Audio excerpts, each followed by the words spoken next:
இந்த மனுஷங்களுக்கு கடவுள் யார, அவரோட படைப்புனா என்ன, முதல் இடை கடை ரகசியம், சிவ ரகசியம்னா என்ன, தில்லை ரகசியம்னா என்ன, தெய்வ ரகசியம்னா பேர் மட்டும் வச்சிருக்காங்க. அதனால் அதுக்கு அர்த்தம் தெரியுமா?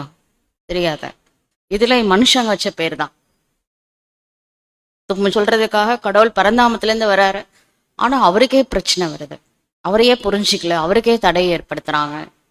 இது வரைக்கும் சிவன் உயிரோட இருக்கிறாரோ அது வரைக்கும் பாடம் எடுத்துக்கிட்டு தான் இருப்பாரு. அவர் எப்பவுமே உயிரோட தான் இருப்பாரு, எது வரைக்கும் பூலோகத்துல இருக்கிறாரோ. ஒரு நாள் கிளம்புவார்ல, அதுக்கப்புறம் வரமாட்டாரு. சத்தியுகத்துல யாரும் வருவாங்க முரளி எடுக்கிறதுக்கு?